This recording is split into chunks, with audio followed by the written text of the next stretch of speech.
This day is the last day, म यही सम्झेर काम गर्नेछु, मेरो यही दिन अन्तिम दिन हो, त्यसबेला हरेक दिन मेरो लागि अन्तिम हुनेछ। त्यसैले त्यो भावना राखेर काम गर्नेछु, मैले निष्ठापूर्वक काम गर्नेछु। 396 वटा हामीले अस्पतालहरू चाहिँ अहिले शिलान्यास भइसकेको अवस्था छ। त्यसै गरी तपाईको चाहिँ अरु केही अस्पतालहरू 253 वटा अस्पताल अब छिटै हामी निर्णय गर्दैछौँ।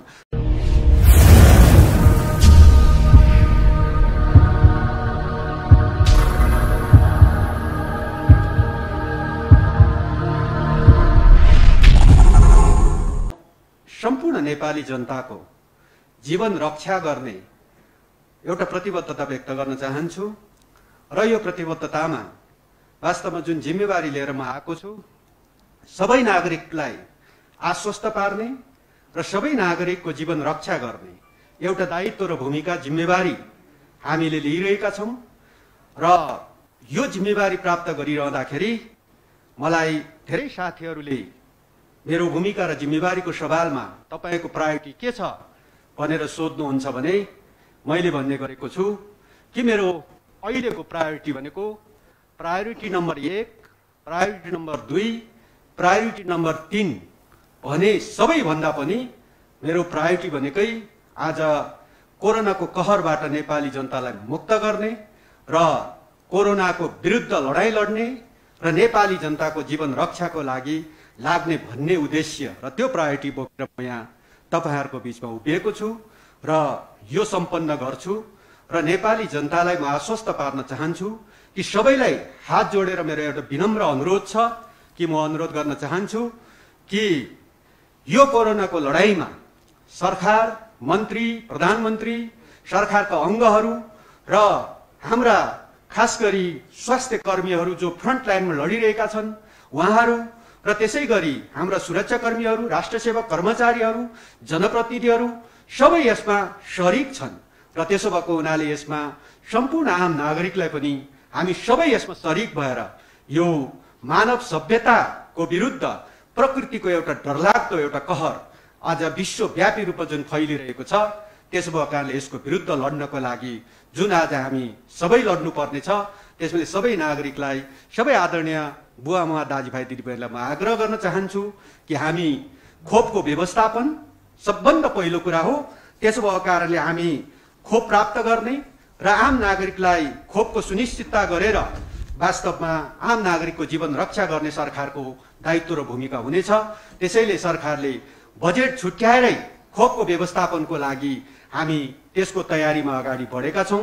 त्यसैले खोप प्राप्त गर्नु अगाडिको अवस्थामा आज सरकारले जारी गरेका प्रत्येक सुरक्षाका मापदण्डहरू अपनाइदिन म सम्पूर्ण आम दाजुभाइ दिदीबहिनीहरूलाई आग्रह गर्न चाहन्छु।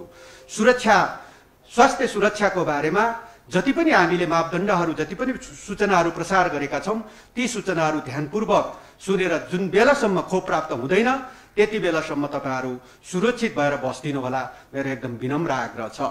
हामी छिटै खोपको व्यवस्था गरेर, हामी नेपाल खोप उत्पादक राष्ट्र होइन, अरु धेरै ठुलठुला राष्ट्रहरू पनि खोप उत्पादक राष्ट्र हुन सकेका छैनन्, तर केही सीमित राष्ट्रहरूले खोप उत्पादन गर्न थालेका छन्। उनीहरूको नागरिकलाई पुग्ने गरी उनीहरूले पनि उत्पादन गर्न सकिरहेको छैन। त्यसो भएको कारणले खोप प्राप्त गर्ने कुरामा हामीले निकै ठुलो वास्तवमा कसरत गरिरहेका छौं। सम्माननीय राष्ट्रपतिज्यू, सम्माननीय प्रधानमन्त्रीज्यूदेखि लिएर हामी स्वास्थ्य मन्त्रालय र सम्पूर्ण सम्बन्धित पक्षहरू र इभन प्रतिपक्षी दलका कतिपय सम्बन्धित व्यक्तित्वहरू समेतलाई प्रयोग गरेर, अन्य सबै नागरिकहरूलाई प्रयोग गरेर हाम्रो नेपालका जति पनि दाजुभाइ दिदीबहिनीहरू विदेशमा बस्छन्, एनआरएनहरू र ती उहाँहरूलाई समेत पनि प्रयोग गरेर हामीले जसरी हुन्छ खोप छिटो प्राप्त गरेर नेपाली नागरिकलाई खोपको सुनिश्चितता गर्नको लागि खोप प्राप्ति गर्ने र कार्यान्वयन गर्ने हाम्रो लक्ष्य छ। र त्यसपछि हामीले यसको रोकथाम र यसको नियन्त्रणको लागि वास्तवमा कुनै पनि रोग उपचार गरेर नियन्त्रण गर्यौं भन्ने कुरा त्यो धेरै जटिल विषय हो। त्यसैले रोग लाग्न नदिनु नै सबभन्दा ठूलो कुरा हो। त्यसैले हामी आम नेपाली जनमानसमा पनि एउटा भनाइ छ, रोग लाग्न रोग लाग्नु भन्दा रोग लाग्न नदिनु नै बेस भन्ने नेपाली जनमानसमा एउटा भनाइ छ। त्यसैले रोग नलाग्नु राम्रो कुरा हो। लागिसके पछाडि त्यसको उपचार गरेर नियन्त्रण गर्यौँ भने त्यो धेरै ठुलो जटिल विषय हो र धेरै ठुलो खर्च लाग्ने विषय हो। त्यसो भएको कारणले त्यो खर्च नहोस् भनेर नेपाल सरकारले 156 वटा सरकारी अस्पतालहरूमा उपचार गर्दाखेरि कोभिडको बिरामीहरूलाई निशुल्क उपचार गर्ने जुन कार्यक्रम अगाडि सारेको छ र त्यसको लागि अहिले वीर अस्पताललाई हामीले खास गरी कोभिड नियन्त्रणको सेन्टर अस्पतालको रूपमा विकास गर्दैछौँ र अब सबै काठमाडौँ वरिपरिका सबै बिरामीहरूलाई सम्भवतः वीर अस्पतालमा उपचार गर्न सक्ने गरी नै हामी व्यवस्था गर्दैछौँ। त्यसै गरी प्रत्येक 7 वटा प्रदेशमा 7 वटा त्यस्ता अस्पतालहरू र अरू पनि अस्पतालहरूलाई हामीले त्यसरी लिस्टिङ गरेर अगाडि बढाउँछौँ र त्यसो भएको हुनाले खोपको बारेमा र कोरोनाको बारेमा आम नेपाली दाजुभाइ दिदीबहिनीहरूले यो रूपमा बुझिदिनु हुन हार्दिक अनुरोध गर्दछु।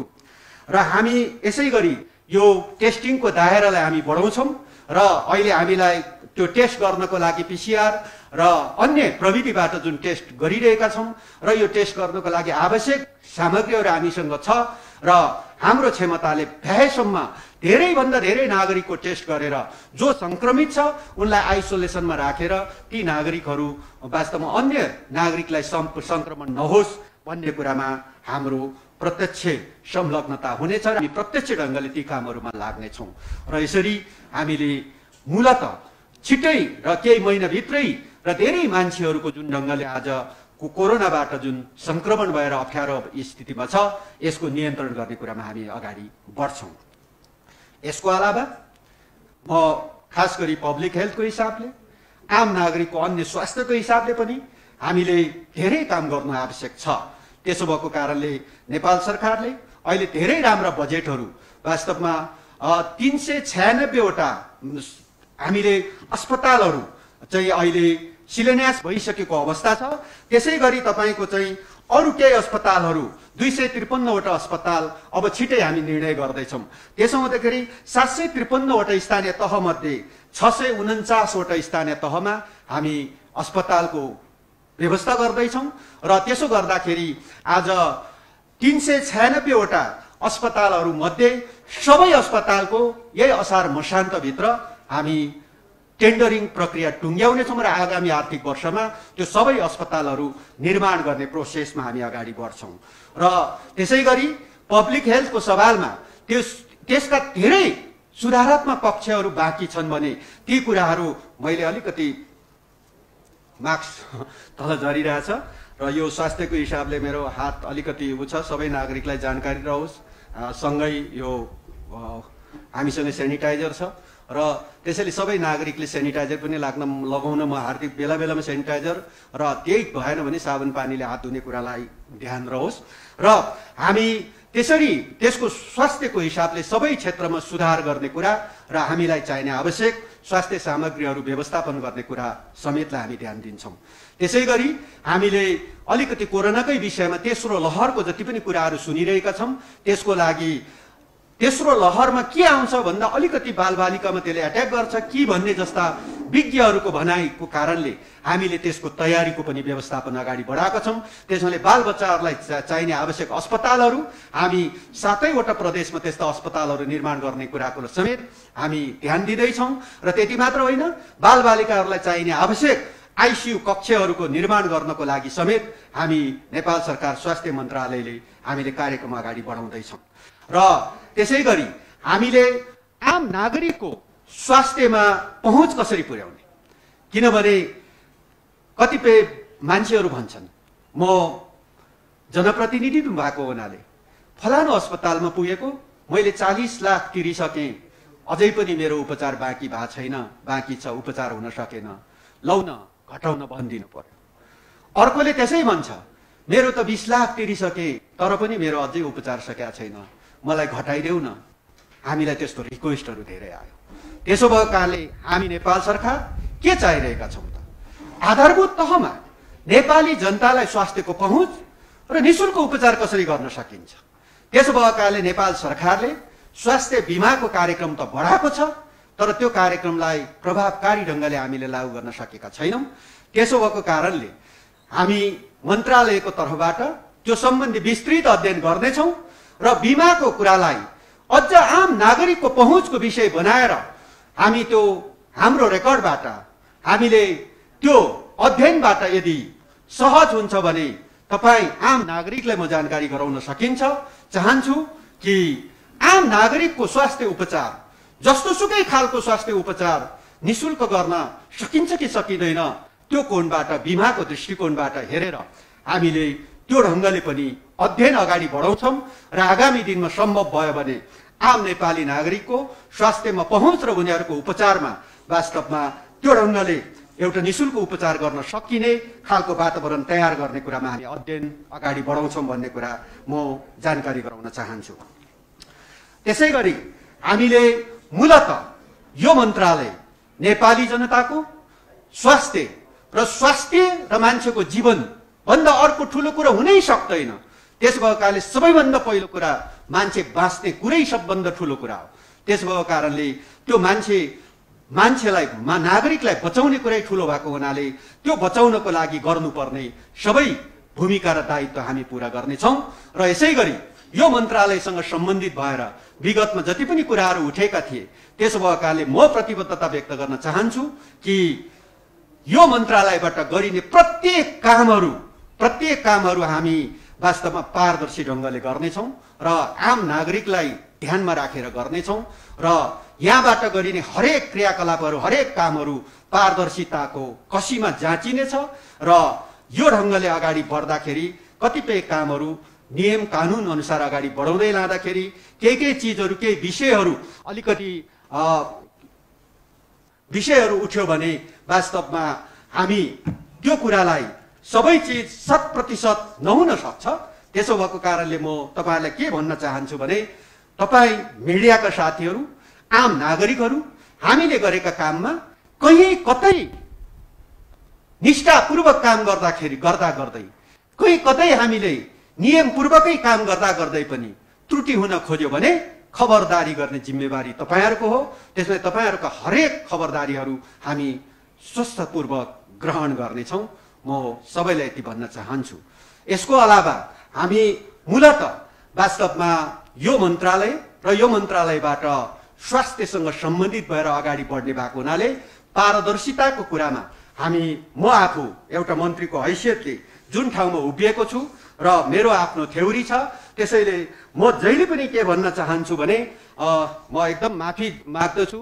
बोल्दा बोल्दै अलिकति मास्क तल झर्ने स्थिति छ। चस्मा लाउँदिनँ, चस्मा लाउने अलिकति थिचिन्थ्यो होला। म हातमा सेनिटाइजर पनि प्रयोग गरिराखेकै छु र सुरक्षित ढङ्गले सबै रहन फेरि पनि आग्रह गर्न चाहन्छु।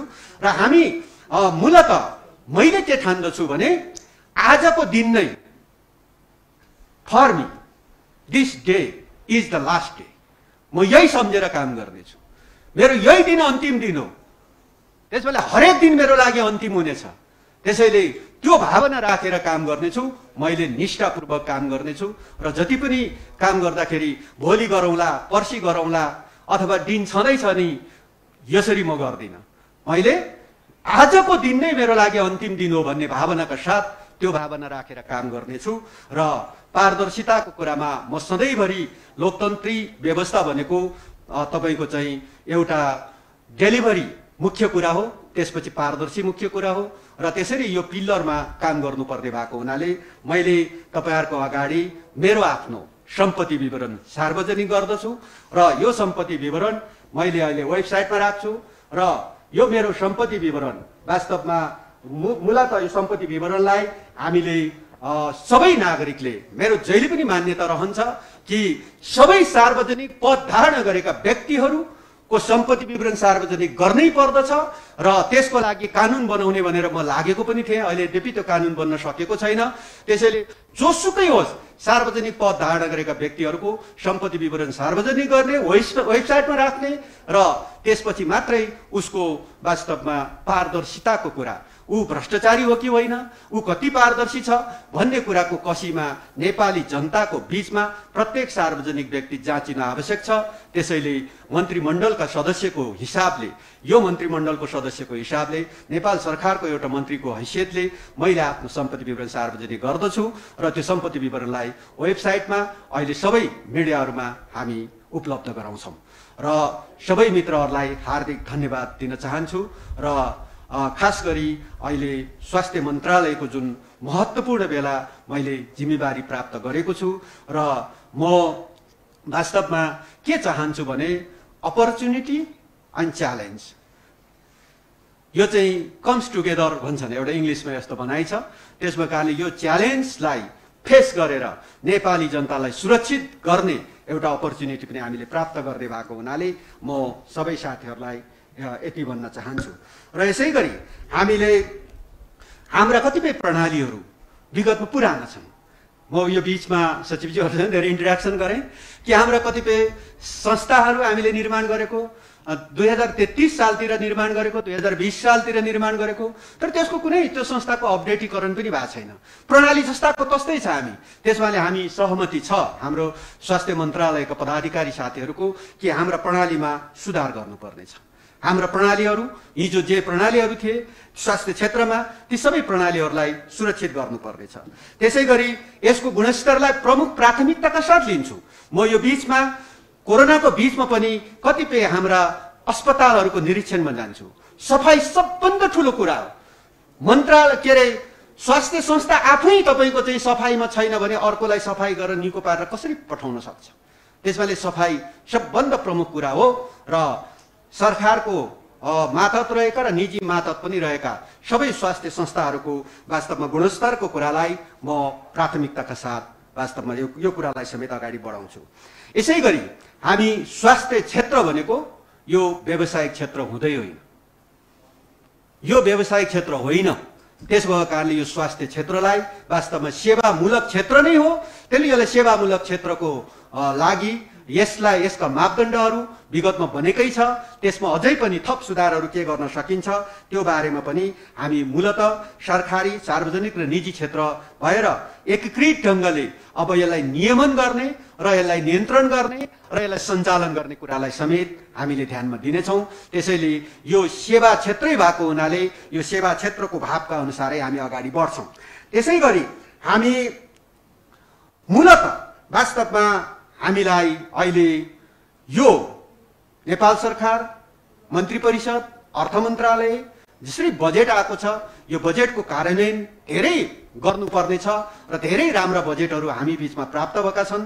त्यसैले यो बजेटको कार्यान्वयनको कुरालाई पनि हामीले त्यत्तिकै वास्तवमा प्राथमिकताका साथ अगाडि बढाउनेछौँ र सबै हिसाबले आम दाजुभाइ दिदीबहिनीहरू तपाईँहरूको जीवन रक्षा नै हाम्रो प्रमुख दायित्व र जिम्मेवारी भएको हुनाले यो कुरामा सबै आम दाजुभाइ दिदीबहिनीहरूलाई आश्वस्त रहन र कोरोनाबाट मुक्त पार्न, कोरोना मात्र होइन अन्य सबै उपचारको यदि हामी सफल भयौँ भने, यदि हाम्रो अध्ययनले प्रमाणित भयो भने सबै नागरिकका सबै खालका उपचारहरू निःशुल्क गर्न सकिन्छ कि हामी यो सम्बन्धी अध्ययन पनि गर्ने कुराको म तपाईँहरूलाई जानकारी गराउँदै म आफ्नो भनाइ टुङ्ग्याउन चाहन्छु।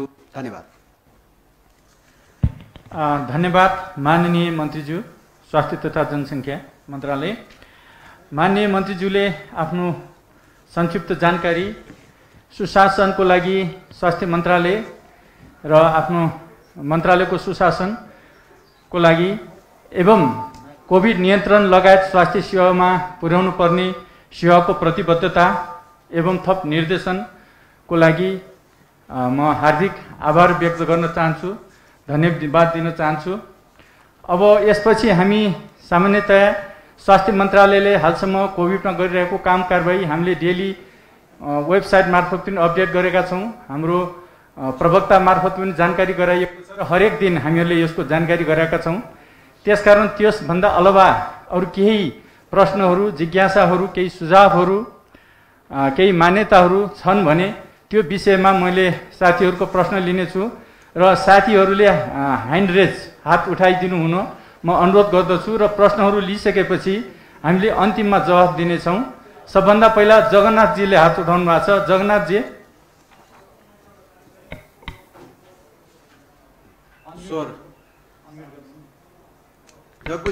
जगन्नाथजी अनम्युट गर्नुहोस्, अनम्युट।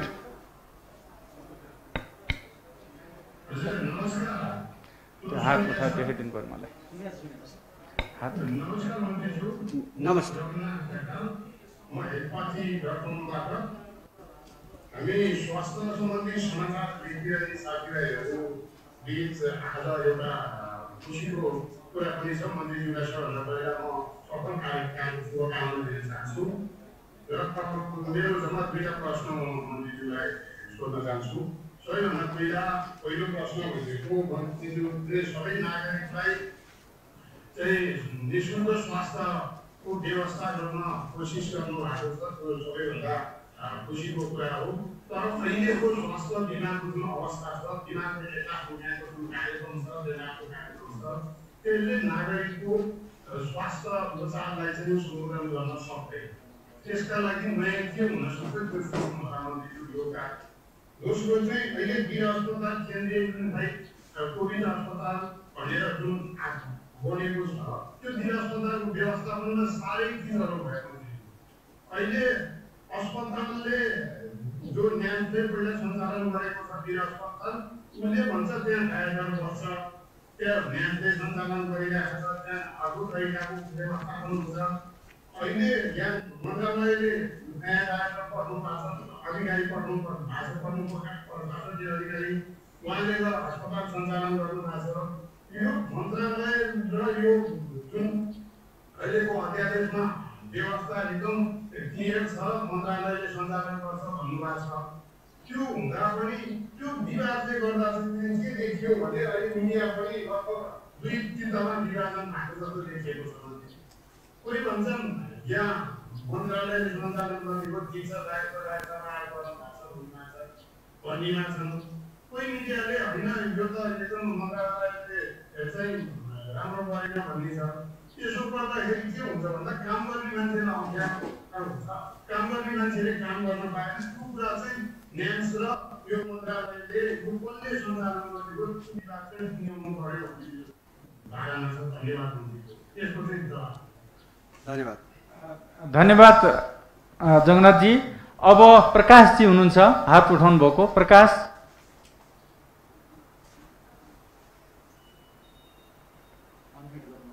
प्रकाशजी अनम्युट गरेर बोल्नुहोस् त।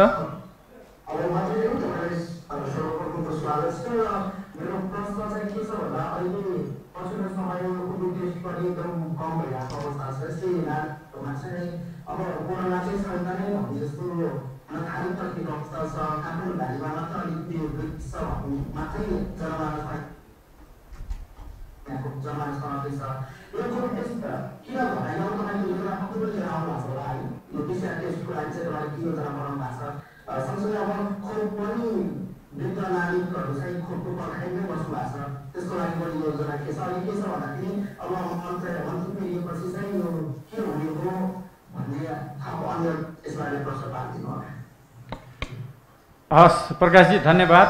अब अर्जुनजी हुनुहुन्छ। अर्जुनजी,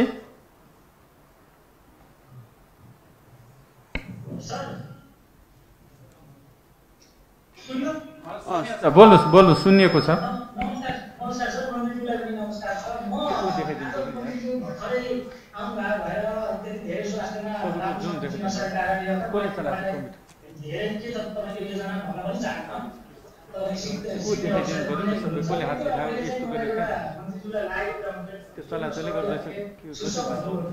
हामी बच्चाको चाहिँ बालबालिका तेस्रो छाल आउँदैछ र अब भोलि कस्तो हुनसक्छ त्यो तेस्रो छाल हामीले बालबच्चालाई कसरी जोगाउन सक्छौँ भनेर महत्त्वका साथ लिएको हो। त्यसलाई पनि बेला बेलामा चाहिँ चासो गरेर हेरिरहेका थियौँ। हामीले अस्पताल खोल्ने भन्दा पहिले अस्पताल खोल्ने भन्दा पनि मन्त्रीज्यू के गरौँ भने आजै एउटा टिम बनाएर देशभरि कुन अस्पतालमा बच्चाका पेडियाट्रिक चिकित्सकहरू छन् भनेर एउटा खोज्नुपर्ने अवस्था छ र हामीसँग देशभरि कति बच्चाका डक्टर छन्, त्यसमा बच्चाका डक्टर मात्रै भएर भएन, तपाईँको क्रिटिकल केयर हेर्ने डक्टर कति छन् बच्चा, फेरि अरू डक्टरले त हेर्दैनन्, अरू आइसियुको बच्चाको लागि हुँदैन। त्यसले गर्दाखेरि यो सङ्ख्या पहिला निकाल्नु पर्ने थियो। मलाई लाग्छ 350 जना हामीसँग डक्टर छन् पेडियाट्रिक डक्टर, त्यसमा क्रिटिकल केयर कति छन् खोल्नु पर्ला र आइसियु, पिआइसियु, एनआइसियुको सङ्ख्या 150 देखि 200 को सङ्ख्या छ हैन देशभरि।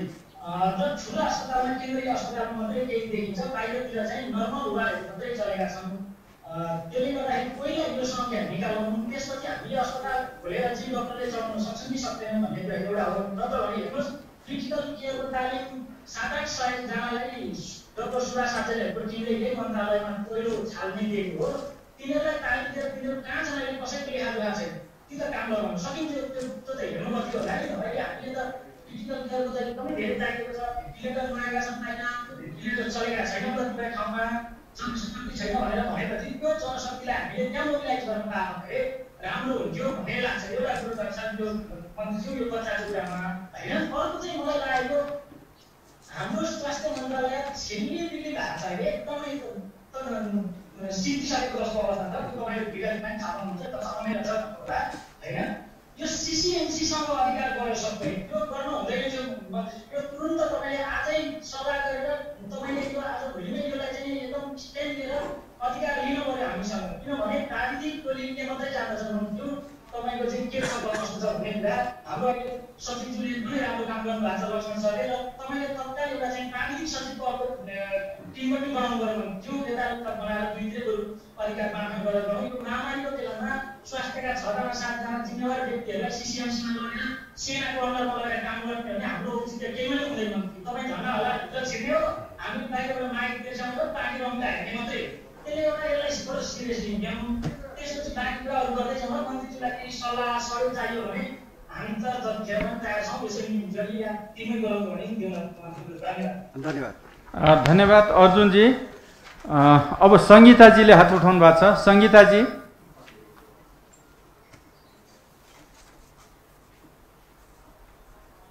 सङ्गीताजी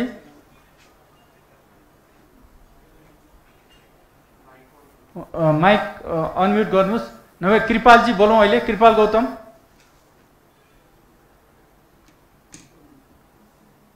हजुर कृपालजी बोल्नुहोस् अनम्युट गर्नुहोस्।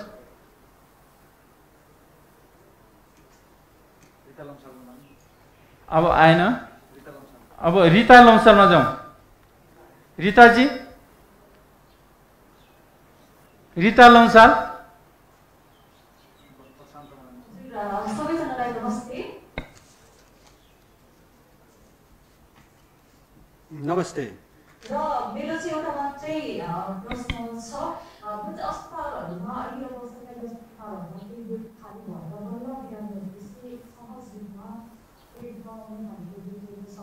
र त्यहाँ अहिले निजी अस्पतालबाट निकाल्नु भन्दा बिरामीहरू पनि धेरै देख्छु मैले। र उहाँले चाहिँ भन्नुहुन्छ नि आजभन्दा 10 दिन अगाडि हाम्रो सरकारी अस्पतालमा बेड नपाएर 8-10 लाख दिन गरेर निजी अस्पतालमा कोरोना सङ्क्रमणको उपचार गर्ने व्यवस्था आयो। अब सरकारले भनेको कोरोना सङ्क्रमणको उपचार निःशुल्क भनेको छ। हामीले यो 8-10 लाख खर्च गरिसक्यौँ, ऋण गरेका छौँ। अब यो खर्च भएको खर्च चाहिँ कसरी दिन्छ भनेर सोध्नु भएको छ धेरैजनाले। यसको उत्तर चाहिँ के हो? धेरै सर्वसाधारणहरू चाहिँ आजभन्दा यो वैशाख महिनामा कोरोनाको जुन टिका आउँथ्यो त्यो समयमा चाहिँ सरकारी अस्पतालहरूमा बेड पाउनु खर्च गरे, कतिले चाहिँ अब ऋण गरेर पनि काम गरे। उनीहरू ऋणमा पनि छन् होइन। सरकारले कोरोना सङ्क्रमणको उपचार निःशुल्क भनिरहेको बेलामा धेरै सङ्क्रमितहरू चाहिँ सङ्क्रमणको उपचार गरेर ऋणमा डुबेका छन्। त्यसमा चाहिँ के सम्बोधन गर्छ सरकारले है?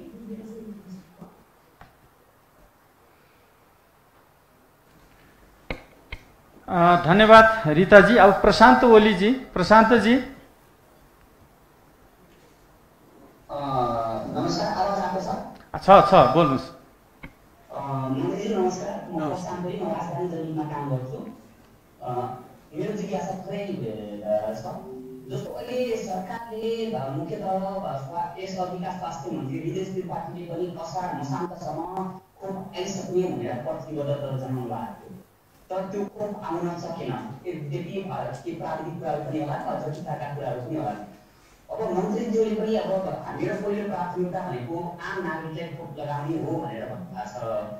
त्यो खोप आउने आधारहरू के देख्नुहुन्छ मन्त्रीज्यू होइन? जस्तो अहिले आम नेपालीहरू 2.17 करोड नागरिक मध्ये नागरिकले खोप लगाउनु पर्ने भनेर एउटा तयार पारिएको छ खाका। त्यो मध्ये अहिलेसम्म 39 लाख भन्दै जाँदै 40 लाखको मात्रै आएको छ नेपालभित्र। भनेपछि अझै ठुलो मात्रामा खोप आउनु पर्नेछ। यद्यपि केही देशहरूले आशा त देखाएका छन् तर त्यो आशाको किरण अझै छर्न सकेका छैनन्। हिजो भनेको 4 लाख 5 लाख 14 लाख पनि आयो, त्यो कहिले आउने भन्ने निश्चित छैन एउटा कुरा। अनि अर्को कुरा स्वास्थ्य मन्त्रालय भनेको आम नागरिकको सरकारको राख्ने मन्त्रालय हो, तर स्वास्थ्य मन्त्रालयमा अहिले हुन त स्वास्थ्य मन्त्रालयमा सचिवको दरबन्दी नहुँदाखेरि पनि अप्ठ्यारो भयो होला होइन। अब यदि स्वास्थ्य सचिवतर्फको नहुँदाखेरि पनि केही गाह्रो छन्। यदि पहिलेको स्वास्थ्य मन्त्रीले पनि अब केही दिनमै भनेर भन्नुभएको घोषणा गर्नुभएको पत्रकार सुनाउनुभएको। अब यहाँको प्लान के छ पार्टीतर्फको स्वास्थ्य मन्त्रालयमा सचिव ल्याउने अथवा डाक्टरतर्फको चिकित्सा संहितातर्फको ल्याउने के छ? अनि अर्को कुरा मन्त्रालयमा अलिकति हामी बेलामा पनि कुरा उठाउँछौँ, यहाँ चाहिँ अस्पतालले निकै ठगेका छन्। मन्त्रीले पनि भन्नुभयो 40 लाख लिएर एउटा रुमा खाइन्छ। निजी अस्पतालमा दुर्गन्ध छ, सरकारी अस्पतालहरूमा पनि त्यस्तै छ हो।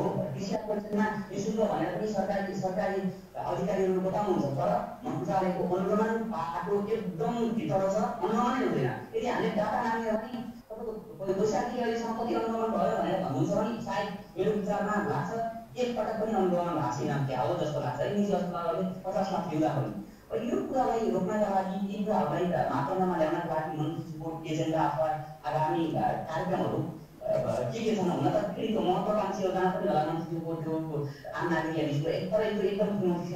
एकदम गर्न सकिने ठोस योजनाहरू मन्त्रीको तत्काल दीर्घकालीन र अल्पकालीन योजनाहरू के छन् भन्दाखेरि त्यो कुरा भन्नु हो भने अलिक सजिलो हुन्छ कि भन्ने। अब अन्तिममा मेरो मन्त्रालयमा सूचना प्राप्तिका लागि हुन त हामी स्वास्थ्य पत्रकारहरूले सूचना प्राप्तिका लागि प्रवक्ताज्यूहरूले मार्फत कोर्डिनेसन भइरहेछ, तर केही असहज अप्ठ्यारो पनि हुन्छ हामीलाई। सूचनाको हक प्रयोग गर्नुपर्ने अवस्था पनि आउन सक्छ कहिलेकाहीँ, तर त्यो बेलामा सूचना दिनलाई एकदमै आनाकानी गर्ने प्रवृत्ति छ। त्यसलाई हल गर्नका लागि पनि यद्यपि हामीले फेरि स्वास्थ्य पत्रकारले स्वास्थ्यकै सूचना माग्ने हो होइन, त्यो कुराहरूलाई सहजीकरण गर्नका लागि मन्त्रीज्यू सचिवज्यू अथवा प्रवक्ताज्यूको पनि केही पदक हुनुपर्छ कि जस्तो लाग्छ। धन्यवाद।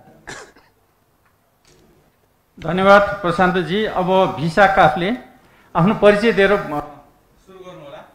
भिसा काफले। नमस्ते। सबैजनालाई नमस्कार। म भिसा काफले पुमा काम गर्छु, सरकारी अस्पतालमा काम गर्छु। मन्त्रीज्यूसँग मलाई भर्खरै आउनुभएको छ प्रश्न उत्तर गर्न पनि मलाई जिज्ञासा लागेका कुराहरू अहिले हजुरले हिजो पनि ब्रिफिङ सुन्नुभयो होला, भिडियोहरू आयो होला। यो अहिलेको महामारीलाई पार गर्नको लागि हाम्रो स्वास्थ्य संरचना जुन यो सङ्घीयतामा भयो, सङ्घीयतामा गइसकेपछि सबैभन्दा ठुलो स्वास्थ्यमा चाहिँ समस्या भनेको समन्वयको कुरा छ। समन्वयको बाटो भनेर जहिले पनि स्वास्थ्यका अधिकारीहरूले भनिराख्नु भएको हुन्छ र यो जबसम्म यो सुविधा अथवा यसलाई चाहिँ यो स्वास्थ्य संरचनालाई केन्द्र सरकारको बनाएको तबसम्म यो फेरि कहिले पनि हामीले यस्ता महामारी अथवा यस्ता स्वास्थ्यलाई चाहिँ पहिलेको अवस्थामा ल्याउन सक्दैनौँ, हामीलाई निकै पहिलेको अवस्थामा ल्याउन नसक्ने भनेर उहाँहरू भन्नुहुन्छ। तर बाहिर मुख खोलेर उहाँहरूले भन्नुहुन्न। हजुरलाई पनि अब सुझाव दिनुभयो होला। अहिलेको सबैभन्दा ठुलो समस्या भनेको हाम्रो संरचनागत हिसाबमा बाँडिएको 3 तहको सरकारको 3 तहमा बाँडिएको स्वास्थ्य संरचनाले हो भन्ने कुरा चाहिँ उहाँ स्वास्थ्यको विज्ञहरूले खोलेर चाहिँ भन्नुहुन्न। हामीसँग इन्फर्मल कुरा गर्दा चाहिँ भिडियो पनि त्यही भन्नुहुन्छ। हजुरलाई पनि अब क्लिनिकको उसमा ट्रिटमेन्टमा त्यो कुरा भयो होला, त्यो सम्बन्धी हजुरले के विचार राख्नुभएको छ? यसले समस्या भएको हो कि होइन भन्ने कुरामा। अनि अर्को कुरा के भने यो भर्खरै आएको अध्यादेश दुईवटा अध्यादेश आएको छ। एउटा स्वास्थ्य संस्था र स्वास्थ्यकर्मीहरूको सुरक्षाको सम्बन्धमा यो एउटा पार्टीको बाटो अत्यन्तै राम्रो छ। त्यसले चाहिँ अब स्वास्थ्यकर्मीहरूको मनोबल बढाउनको लागि एउटा राम्रो काम गर्छ।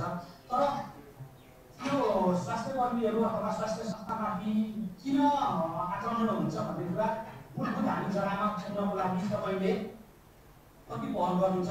मान्यौँ एउटा मान्छे उपचार गर्न त्यहाँ कुनै सरकारी अस्पतालमै गयो भने टाइममा एउटा चिकित्सक पाउँदैन, टाइममा एउटा औषधि पाउँदैन, टाइममा एउटा के अरे प्यारामेडिक्स पाउँदैन, त्यो अपरेसन समयमा भइदिँदैन।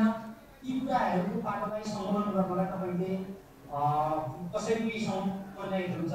एउटा एकातिर अध्यादेश ल्याउँदै गर्दा त्यसका ग्राउन्ड लेभलमा भएका कुराहरू कसरी हुन्छन्, कसरी त्यसलाई समन्वय त्यसलाई बनाउन सकिन्छ भन्ने कुरामा के हुन्छ त्यसको भोट।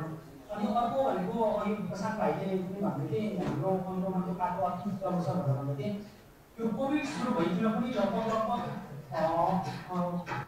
यो जुन बजेका धेरैवटा अस्पताल र धेरैवटा केसहरूमा चाहिँ अनुगमन समिति बनाइएका छन्। अनुगमन समिति बनाइएका छन्, प्रतिवेदन ल्याइएका छन्, तर ती बारेमा के भयो भन्ने कुरा आजसम्म केही जानकारी नै आउँदैन। त्यो कोभिड सुरु भइदिन लगभग 10-15 वटा चाहिँ यस्ता समिति बन्यो होला, त्यसको प्रतिवेदन आयो होला, तर त्यसको आउटपुट के हो भन्ने कुरा चाहिँ कहिले पनि बाहिर आउँदैन। यी कुरा आएर मन्त्रीज्यूले अलिकति विचार गरिदिनु होला भन्ने र ती फाइलहरूलाई पनि यसो हेरेर त्यति कति एउटा कारवाही गर्ने अथवा केही गर्ने भनिन्छ नागरिक ठटाएर चाहिँ केही प्रश्न आउने भन्ने जस्तो एक दुईवटालाई कारवाही गरिसकेपछि अलिकति ठाउँमा आउने हो कि भन्ने राख्छ नि। धन्यवाद भिसाजी। अब हाम्रो उपेन्द्र खड्काज्यू, उपेन्द्रज्यू तपाईँ आफ्नो परिचय दिएर छोटो सठिक प्रश्नको लागि अनुरोध गर्दछु।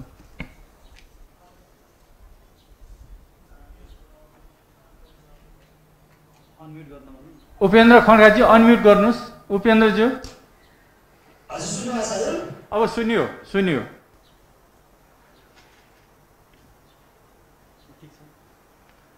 सुनियो, बोल्नुहोस्।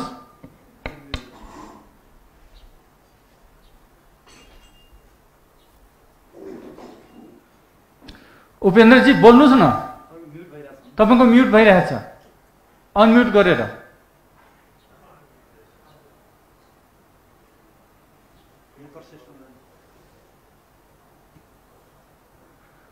उपेन्द्रजीको आवाज आएन। अब हामी मकर श्रेष्ठ आफ्नो परिचय दिएर बोल्नु हुन अनुरोध छ। मकरजी। सबैलाई नमस्कार। सबैलाई नमस्कार। मन्त्रीज्यू, म मकर श्रेष्ठ बुढाथोकी गाउँका छु।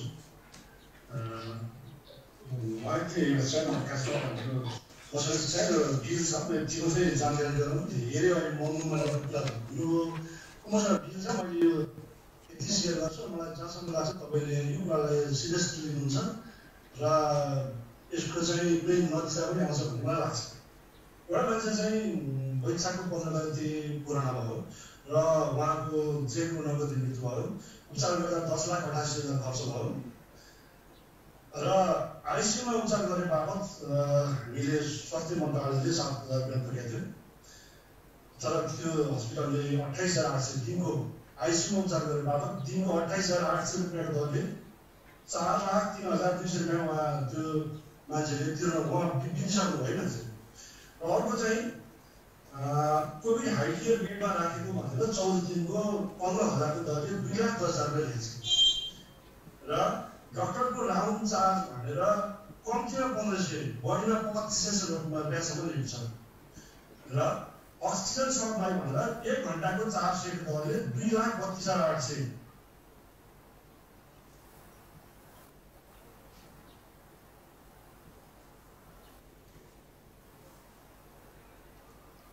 मकरजी थप। मकरजीको लाइन गए जस्तो छ। मकरजी छैन, लाइनै हराउनु भयो। विषयवस्तु एकदम जटिल तपाईँले दिनुभएको छ। मैले अघि अलि सम्बोधन पनि गरेको छु यो विषयमा। मकरजी अझै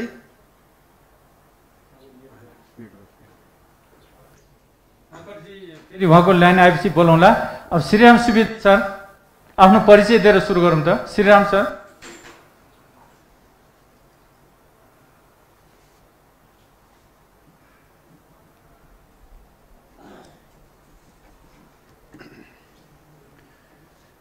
श्रीराम सुवेदी सर उहाँको पनि आएन। हाम्रो चेतु शेर्पाजी आफ्नो परिचय दिएर सुरु गरौँ सर।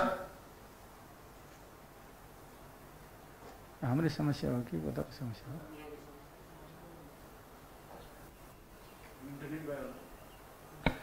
हाम्रो गयो।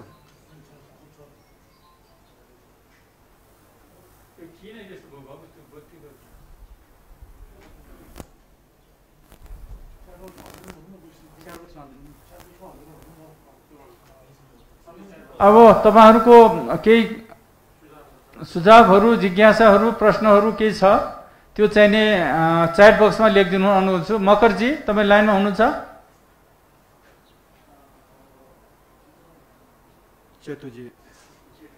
चेतुजी बोल्नु ल। Chetu sir, Chhetu Sherpa sir unmute गरेर बोल्नु सर, अनम्युट गर्नुहोस्। तपाईँको आवाज आएको छैन, अनम्युट गर्नुहोस् त।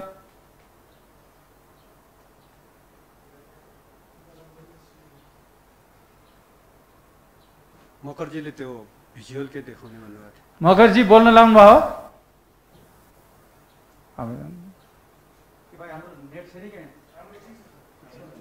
मेरो हजुर अघि जुन प्रब्लम भयो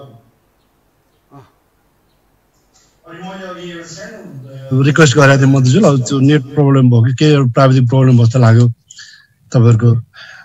मैले एउटा सानो केस मात्रै सुनाएको थिएँ, कम्तीमा मधुजुलले कुरा थाहा पाउनु भएर कम्तीमा यो चाहिँ धेरै मान्छेले भोगेको समस्या भएको हुनाले एउटा मान्छे एउटा बाहिर के आएको थियो भने सरकारीमा जाँदा मर्ने, निजीमा जाँदा घरबार सकिने भन्ने खालको थियो, चलेको थियो। यो चाहिँ यो नहोस्। तर मैले एउटा सानो एउटा केस के थियो भने एउटा मान्छेलाई वैशाख 15 गते पोजिटिभ केस हुन्छ र ऊ जेठ 9 गते उसको मृत्यु भयो होइन। उसको उपचारको खर्च बाबत भनेर 10,88,185 रुपियाँ निजी अस्पतालले, काठमाडौँ भ्यालीकै एउटा अस्पतालले पैसा लियो र स्वास्थ्य मन्त्रालयले आइसियुमा उपचार गर्ने बाबत भनेर 7,000 रुपियाँ निर्धारण गरेको छ। त्यसमा 50% लिँदाखेरि पनि 10,500 भन्दा बढी हुँदैन। तर त्यो निजी अस्पतालले कति लियो भने 28,800 को दरले पैसा लिएको छ। 14 दिन आइसियुमा राख्दाखेरि 4,03,200 रुपियाँ पेसेन्ट पार्टीले हस्पिटललाई तिरेको छ, निजी हस्पिटललाई। र कोभिड हाई केयर बेड भनेर 14 दिनको 15,000 को दरले 2,10,000 तिरे। त्यस्तै डाक्टरको चार्ज भनेर दिनको कम्तीमा 15,000 रुपियाँ, सरी 1,500 को दरले, बढीमा 2,500 सम्म लिएको छ। अनि अर्को एउटा अनौठो के छ भने अक्सिजन सप्लाई भनेर 1 घण्टाको 400 को दरले 2,32,000 तिर्नु भयो। यो सबै यो भूमिका किन बाँधेको भने कम्तीमा मन्त्रीज्यूले यस्ता यो विकृतिहरू छन्, नियमभन्दा बाहिर गएकोलाई चाहिँ ट्र्याकमा ल्याउनुहुन्छ भनेर मैले सेयर गरेँ।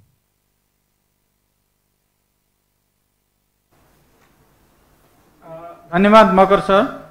अब श्रीराम सुवेदीजी कोही हुनुहुन्छ? पवित्रा सुनार हुनुहुन्छ? पवित्रा बहिनी, तपाईँको परिचय दिएर सुरु गरौँ त।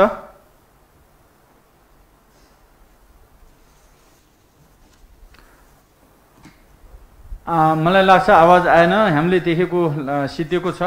अब केही जिज्ञासाहरू छ भने च्याट बक्समा लेख्नु होला, त्यसको च्याट बक्सको हामीले रेस्पोन्स गर्छौँ। छेतुजी बोल्छु भन्नु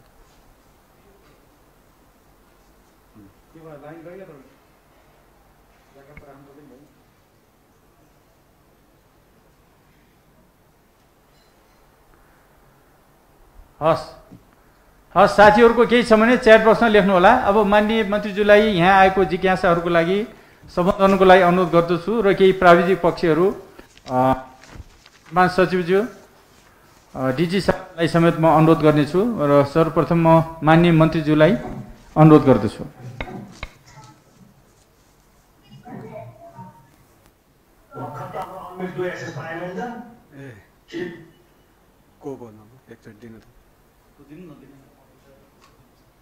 कसले? छेतुजीले? छेतुजी हो, बोल्नुहोस् न। ल बोल्नुहोस्। मैले अनम्युटको एसएमएस दिएन कि भर्खर मात्र प्राप्त गरेँ। मैले सानो एउटा क्वेसन जस्तो राख्न खोज्छु। खास गरी यो अहिले जति पनि विदेशी र यो जातीय संस्थाहरूले, जातीय निकायहरूले दिएको यो स्वास्थ्य सामग्री चाहिँ अलिकति दुर्गम क्षेत्रमा पुगेन भन्ने गुनासो छ। मेरै जिल्लाको भोटकोला गाउँपालिकाले अहिलेसम्म नियन्त्रणको लागि स्वास्थ्य सामग्री भनेको एउटा सेनिटाइजर पनि, एउटा मास्क पनि पाएको छैन भनेर उहाँहरूले मलाई हिजो खबर गर्नुभयो। अनि मैले मन्त्रालयमा बुझ्दा पनि यो चाहिँ माग भए अनुसार मात्रै हामीले दिने गरेका छौँ भन्ने खालको कुरा भयो।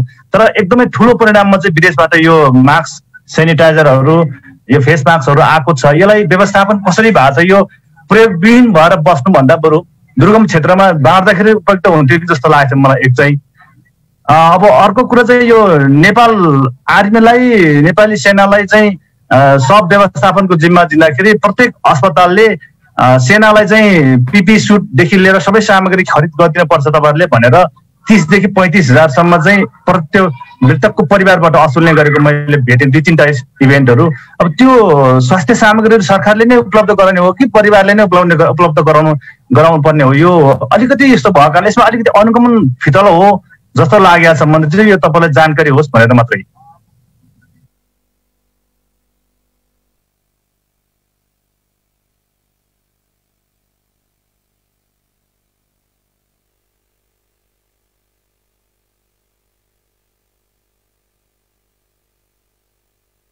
जिज्ञासा राख्नु भएको छ र त्यो जिज्ञासा जायज छ र सबै हिसाबले वास्तवमा नागरिकको तर्फबाट पत्रकार मित्रहरूले जसरी नेपाली नागरिकको जीवन रक्षाको लागि तपाईहरुले जुन ढङ्गले आफ्नो आवाज यहाँ राखिराख्नु भएको छ त्यसको लागि म हार्दिक स्वागत गर्न चाहन्छु।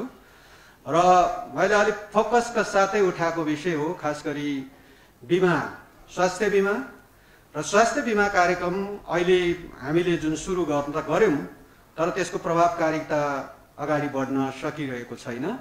त्यसैले सबै नेपाली नागरिकलाई स्वास्थ्य बिमाको दायराभित्र लिएर आउने र त्यो बिमा कार्यक्रमबाट त्यसको चाहिँ एउटा त्यसको सिस्टमलाई यस्तो पुनर्संरचना गर्छौं कि हामी हरेक नेपाली नागरिक जन्मनसाथ जन्मे पछाडि उसले जसरी जन्म दर्ता गर्छ त्यसै गरी उसले हेल्थ आईडी कुनै प्राप्त गर्ने विधिलाई हामी इन्ट्रोड्युस गर्छौं र त्यो आईडी मार्फत उसले त्यो बिमालाई पनि इन्ट्रोड्युस हुन्छ। उसको जीवनका प्रत्येक उसका स्वास्थ्यसँग सम्बन्धित विषयहरू त्यहाँ संलग्न हुनेछन्। त्यस्तो एउटा सिस्टम हुनेछ कि जुन सिस्टमबाट हरेक नेपाली नागरिकले त्यो सिस्टमभित्र इजी तरिकाबाट तत्काल उसले प्रवेश गर्न सक्ने र कोही नेपाली नागरिक यदि कहीँ स्वास्थ्यमा गडबड भयो भने उसले तत्काल हाम्रो त्यो चाहिँ सम्बन्धित ठाउँहरूमा एक क्लिक गरेको भरमा अथवा एउटा मेसेज पठाएको भरमा उसको रेस्क्यु हुन सक्ने सम्मको व्यवस्था गर्न सकिने सम्भावनाहरूको बारेमा हामीले अध्ययन गरेका छौं।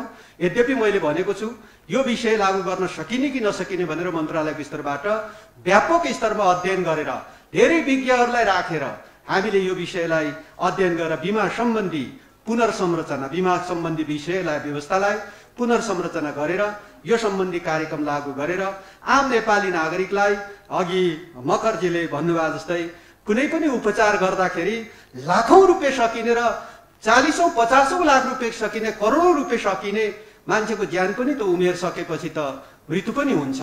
तर पनि तपाईको चाहिँ हस्पिटलको बिल तिर्दाखेरि उसको सन्तान चाहिँ फेरि अर्को रोगी भएर बस्नुपर्ने अवस्था छ।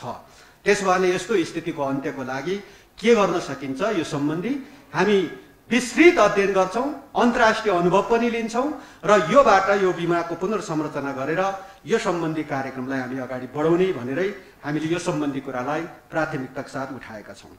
जहाँसम्म वीर हस्पिटल जुन न्याम्सको उसबाट चल्छ र त्यहाँभित्र रहेका खास गरी यो पढाइको तर्फ खास गरी मेडिकल कलेज तर्फको विषयहरू उहाँहरूले नै अहिले नेतृत्व गरिराख्नुहुन्छ र हामीले त्यहाँभित्र रहेको खास गरी कोभिडलाई सञ्चालन गरेर त्यहाँको अन्य उपचारसँग सम्बन्धित विषयलाई अहिले त्यो न्याम्सले चलाओस्, स्वास्थ्य मन्त्रालयले चलाओस्, जुनसुकैले चलाए पनि त्यो नेपाल सरकारको अङ्ग हो। त्यसले त्यहाँ रहेका पदाधिकारीको बीचमा अनावश्यक ढङ्गको त्यहाँ छलफल र बहस हुनुपर्ने आवश्यकतै छैन कि कोरोना भनेको एउटा लडाईँ हो, यो मानव सभ्यता र यो तपाईको चाहिँ प्रकृतिको एउटा दुष्चक्रको बीचको चाहिँ यो लडाईँ हो। त्यसो भएको कारणले यो लडाईँमा म चाहिँ फलानुलाई असहयोग गर्छु, फलानुलाई असफल पार्छु भन्न थाल्नुभयो भने कोरोनाले तपाईकै परिवारमा अथवा तपाईकै कोही नातागोताको परिवारमा हान्न सक्छ। त्यसो भएको कारणले यसमा सबैजना उत्तिकै जिम्मेवार भएर लड्ने हो र यो लड्ने कुरामा कुनै तपाईको चाहिँ पर्सनालिटी क्ल्यास अथवा कुनै व्यक्तित्वको जिम्मेवारीको क्ल्यासमा हामी पर्नै हुँदैन। त्यसैले लडाई भनेको लडाई नै हो। यो लडाईमा सबैले उत्तिकै योगदान जरुरी छ। कुनै एउटा सिपाहीले मात्र पनि लडाईमा आफ्नो तपाईको गनलाई, आफ्नो बन्दुकलाई डाउन गर्यो भने विपक्षीले हानेको चाहिँ बन्दुक तपाईको छातीमा लाग्न सक्छ। त्यसैले यो लडाईमा हामी सबै उत्तिकै सहभागी हुन्छौं र हामी सबैले उत्तिकै सहभागी भएर कोरोना विरुद्ध लड्ने हो, जित्ने हो। जति के चलाउनु पर्ने हो सबै चलाउनको लागि हामी त्यो छ। त्यसो भएकाले अध्यादेश मुताबिक नै त्यसलाई हामी सञ्चालनमा ल्याउन सुरु भइसकेको छ र त्यहाँ धेरै बेडहरू हामी थपिन्छौं, अक्सिजन प्लान्टहरू जोड्छौं र पछि त्यो कोरोना समाप्त भए पछाडि फेरि पनि त्यो सबै सम्पत्तिहरू न्याम्सकै हुनेछ। त्यस भएको कारणले त्यसमा कुनै कन्फ्युजन हुने छैन। हामीले कोरोनाको नियन्त्रणको लागि एउटा अध्यादेश मार्फत त्यसलाई सञ्चालन गरेर त्यो ढङ्गको एउटा संरचना निर्माण गरेका हौँ। त्यसोले सबै साथीहरू त्यत्तिकै जिम्मेवार भएर लाग्नेछ र बाहिर हामीले न्याम्स र अनि त्यस पछाडि अहिलेको कोरोना नियन्त्रण सम्बन्धी सेन्ट्रल हस्पिटलको अवधारणा छ त्यो बिचमा केही कन्फ्लिक्ट छ कि भनेर नठानिदिनु होला। हामी कुनै कन्फ्लिक्टमा छैनौँ। हामी त्यसलाई मिलाएर अगाडि बढाउँछौँ र कोभिड नियन्त्रण गर्नको लागि कोभिड लागेको बिरामीहरूलाई सुरक्षित ढङ्गले उपचार गर्ने कुराको सुनिश्चितताको लागि नै यो सबै कुराहरू भएको हो। अर्को हामीले टेस्टिङको दायरालाई हामी अगाडि बढाउँछौँ। हामीसँग वास्तवमा PCR टेस्ट, एन्टिजेन टेस्ट सबै किटको केही टेस्टहरू सबै हामीसँग छ र यद्यपि केही टेस्टहरू तपाईँको चाहिँ त्यो एन्टिजेन किटको टेस्टको हकमा हामीले त्यो स्थानीय पालिकाहरू पनि पठाएका छौँ। तर त्यसको अलिकति स्वास्थ्य मापदण्ड हाम्रा विशेषज्ञहरू त्यहाँ नभएको हुनाले जनप्रतिनिधिहरूले पनि कसरी यो टेस्ट गर्ने हो, कसलाई लगाएर टेस्ट गर्ने हो भन्ने कुराको अलि हामीमा केही कुराहरूको कन्फ्युजन भएको कारणले लाखौं संख्यामा हामीसँग चाहिँ त्यो टेस्टिङ किटहरू छ तर पनि त्यो युजमा आएका छैनन्। तर यद्यपि पालिकाहरूमा त्यो पुगेर बसेको अवस्था छ।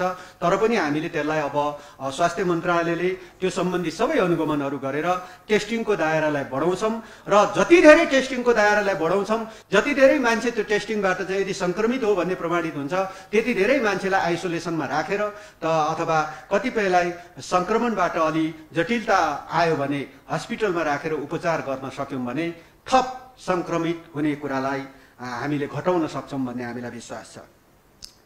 अर्को अलिकति खोप सम्बन्धी कुरामा प्रश्न छ। खोप कसरी प्राप्त हुन्छ, कसरी सुनिश्चित हुन्छ र दोस्रो डोजको खोपको कतिपय कुराहरू छ। हामीले ज्येष्ठ नागरिकहरू मूलतः 65 वर्षभन्दा माथिका नागरिकहरूलाई खोप लगायौं र पहिलो डोजको खोप लगाएका छौं। करिब त्यो 13 लाखको संख्यामा छ। त्यसको कारणले त्यो 13 लाख जनसङ्ख्या जो पहिलो डोजको खोप लगाउनु भएको छ उहाँहरूलाई दोस्रो डोजको खोप लगाउनको लागि हामीले आवश्यक पहल र प्रयत्न गरिरहेका छौं। त्यो खोप प्राप्त गर्ने कुरामा हामीलाई विश्वास छ कि छिटै त्यो खोप प्राप्त गरेर हाम्रा ज्येष्ठ नागरिकहरूलाई जीवन रक्षा गर्ने कुरामा हामी वचनबद्धता व्यक्त गर्न चाहन्छौं। र भोलि आज 24 गते म यहाँ बोलिरहेको छु। भोलि 25 गते हामीले 25 गतेबाट हामीले फेरि पनि 60 देखि 64 वर्ष उमेर अवधिका हाम्रा ज्येष्ठ नागरिकहरूको खोप हामी सञ्चालन गर्नेछौँ र भोलिबाटै 25 गतेबाटै हामीले त्यो कार्यक्रम सञ्चालन गर्नेछौँ र त्यसमा पनि केही फ्रन्ट लाइनमा रहेका साथीहरूलाई खोपको दायराबाट छुटेका छन् भने उहाँहरूलाई समेत त्यो दायरामा लिएर आउने गरी हामीले अगाडि बढाउँछौँ।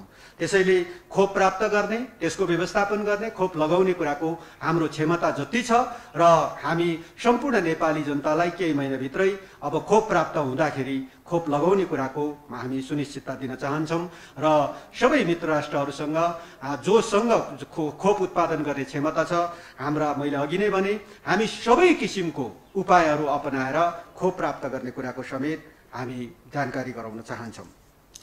यसैगरी अलिकति प्रश्न उठेको छ साँच्चै बालबालिकाको क्षेत्रमा बालबालिकालाई लक्षित अर्थात् प्रभावित हुने गरी तेस्रो भेरिएन्ट चाहिँ आयो भने के गर्ने भन्ने कुराको बारेमा अहिलेदेखि नै मन्त्रालय सचेत छ। हामी छलफल गर्न थालेका छौँ। त्यसैले हामी अब आइसियु बेडहरू बालबालिकालाई हुने आइसियु बेडहरूको चाहिँ परिकल्पना हामी गरिरहेका छौँ।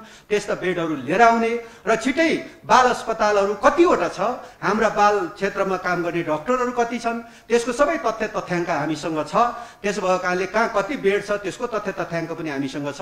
त्यसैले त्यो तथ्य तथ्याङ्ककै बेसमा रहेर अब पुग्दैन, महामारी भनेको महामारी नै हो, महामारीमा पुग्दैन। त्यसो भएको कारणले त्यो नपुग्ने कुरालाई ध्यानमा राखेर अलि त्यसलाई घटाउने र त्यसलाई पुर्याउनको लागि अहिलेदेखि तयारी गर्ने कुराको पनि म सुनिश्चितता दिन चाहन्छु कि हामी त्यो ढङ्गले लागिरहेका छौँ। अहिलेदेखि हामीले त्यसो गर्नको लागि सबै किसिमका हाम्रो संयन्त्रहरू परिचालित भएका छन्। यसै गरी अब अलिअलि सरकारी अङ्गहरू हुन्, नेपाल सरकारको अङ्गहरू हुन्। स्वास्थ्य मन्त्रालय नेपाल सरकारको अङ्ग हो, सिसिएमसी भनौँ नेपाल सरकारको अङ्ग हो, क्याबिनेट छ, म प्रधानमन्त्रीजी हुनुहुन्छ, स्थानीय सरकारहरू छन्, प्रदेश सरकारहरू छन् र हाम्रो स्वास्थ्य पनि वास्तवमा 3 तहमा बाँडिएकै छ। संघीय सरकारले हेर्ने, त्यसपछि प्रदेश सरकारले हेर्ने र स्थानीय तहले हेर्ने गरी 3 तहमा बाँडिएकै छ। तर यद्यपि मैले अघि नै भने जस्तै यिनीहरूको बीचमा कहीँ कतै कन्फ्लिक्ट हुनु हुँदैन र हुन दिँदैनौँ र त्यो सुनिश्चितता म दिन चाहन्छु। यो कन्फ्लिक्ट हुने भनेको फलानुलाई असफल पार्छु भनेर कोही मान्छे पनि, कोही संस्था पनि, कोही निकाय पनि लाग्यो भने त्यसले तपाईलाई नै असर पर्नेछ। फलानुलाई असुरक्षित पार्दा फलानु आफै असुरक्षित हुन सक्छ। त्यो कुरालाई ध्यानमा राखेर हामी सबै बीचमा समन्वय राखेरै 3टै तहको सरकार र सरकारले खडा गरेका सबै अङ्ग प्रत्यङ्गहरू जसले कोरोनाको विरुद्ध लड्नु पर्नेछ सबैसँग समन्वय राखेरै काम गर्ने कुराको म सबैलाई जानकारी गराउन चाहन्छु। र अब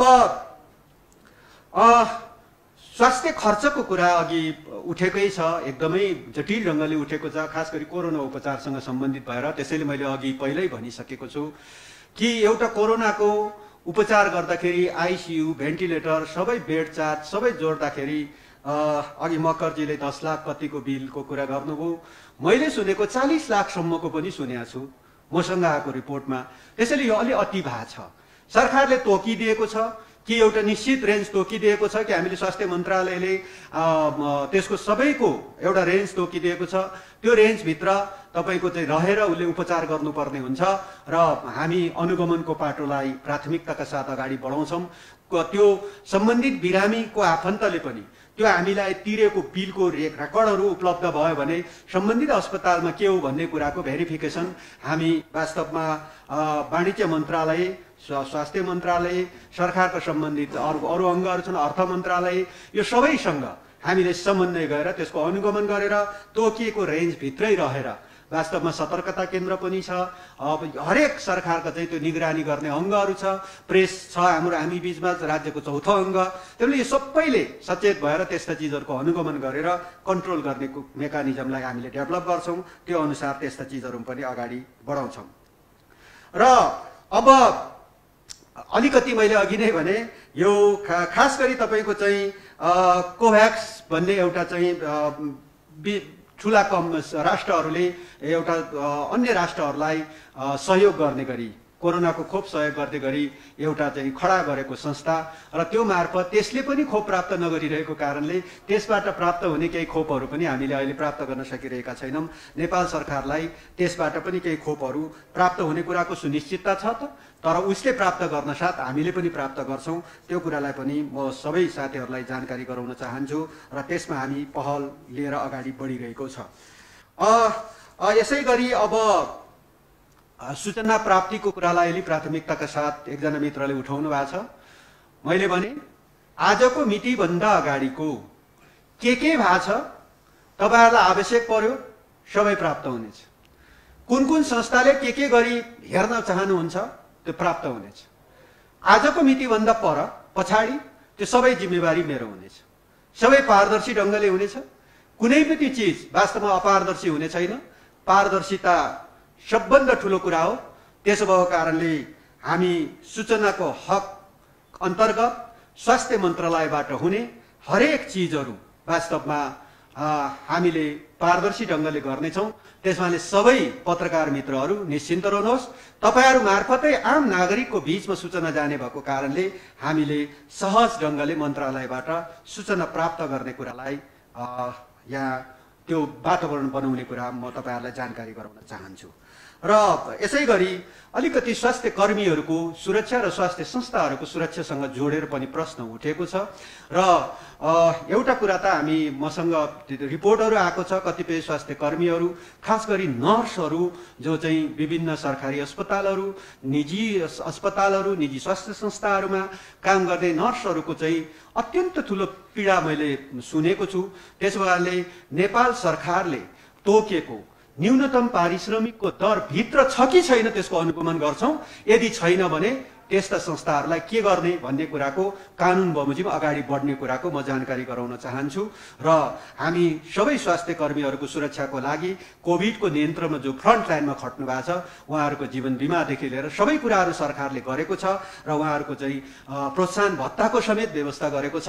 त्यसो भएको कारणले सबै स्वास्थ्य कर्मी र स्वास्थ्य संस्थाहरूको सुरक्षाको हिसाबले हामी त्यही ढङ्गले लाग्छौँ र कतिपय उपचारकै क्रममा तल बितल भएर अथवा कालगतिले पनि उपचार गर्दा गर्दै मृत्युवरण गरिसके पछाडि त्यसका आफन्तले गरिने कतिपय व्यवहारहरू कतिपय ठाउँमा हामीले हेरेका छौँ। त्यसको सुरक्षा पनि हामीले वास्तवमा प्राथमिकतामा पर्छ, किनभने आफ्नो आफन्त बितिसके पछाडि आक्रोश सबैलाई हुन्छ, तर पनि तपाईँको चाहिँ त्यसलाई त्यसको दायरा के हो भन्ने कुराको बारेमा बीचमा एकचोटि म आफै कानुन मन्त्री हुँदाखेरि पनि यो सम्बन्धी एउटा कानुनको बारेमा हामीले छलफल पनि गरेका थियौँ। तर यद्यपि अहिले म भर्खर आएको छु, यो कानुन चाहिँ बीचमा के भयो भन्ने कुराको बारेमा मलाई म त्यसको बारेमा अझ अलि खोजी गरेर त्यसलाई खास गरी स्वास्थ्य कर्मीहरू, स्वास्थ्य संस्थाको सुरक्षा र अनि त्यसपछि आम नागरिकको पनि सुरक्षा र त्यो दृष्टिकोणबाट हामीले सबैको सुरक्षा खोजेको हो। त्यसले कोही एउटाको सुरक्षा दिँदाखेरि अर्कोको असुरक्षा होस् भन्ने हामी चाहँदैनौँ। त्यसले सबै नागरिकको सुरक्षा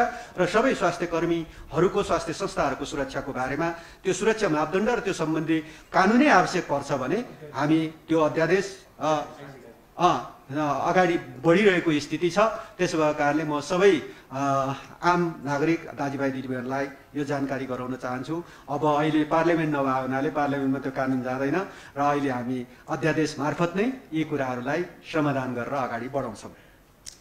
अब हाम्रा कतिपय हामीले अध्ययन गरेका स्वास्थ्यसँग अध्ययन गरेका विषयहरू छन्, ती सबै विषयहरूमा हामी त्यस्ता प्रतिवेदनहरू छन् भने त्यो सबै कुराहरू प्राप्त हुनेछ।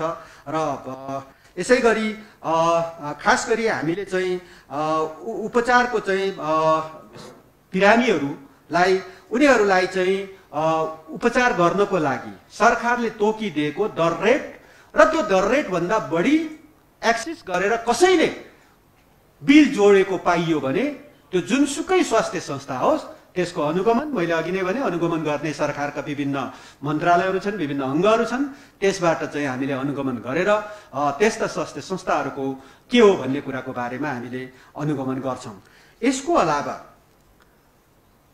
म एउटा विषयमा प्रष्ट छु कि नेपाल भन्ने मुलुक यति स्वर्ग जस्तो मुलुक छ र यो मुलुकमा नेपाली जनता स्वास्थ्यको हिसाबले सुरक्षित हुनु पर्यो।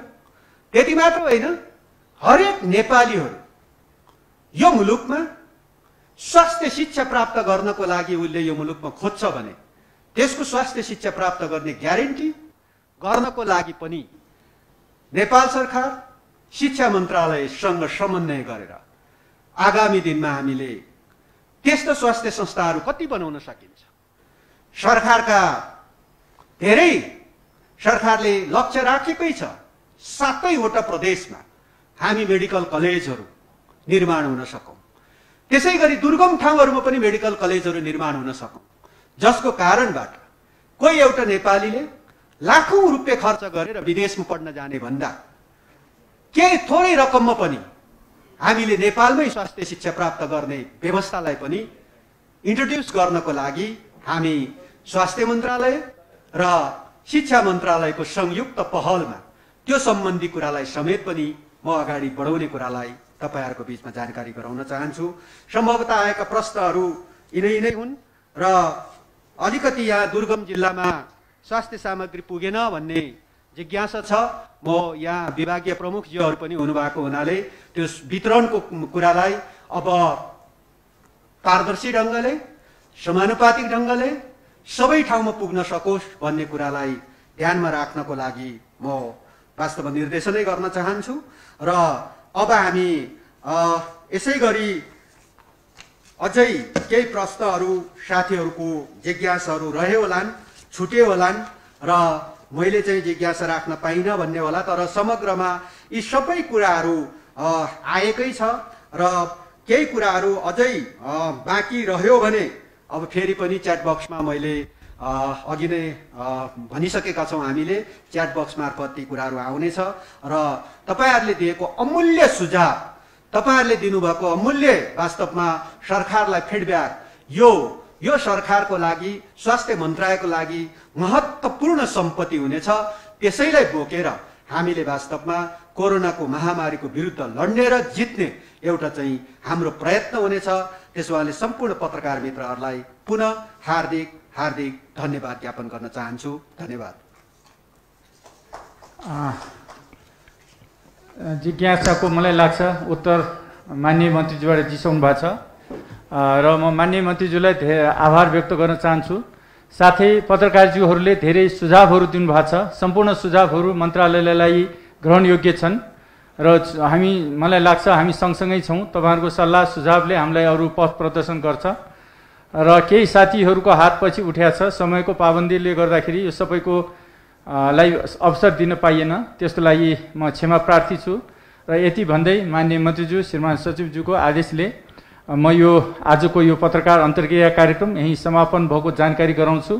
छोटो समयमा उपस्थित भइदिनु भएकोमा सम्पूर्ण पत्रकारज्यूलाई पुनः आभार व्यक्त गर्दै बिदा माग्छु। धन्यवाद। नमस्कार।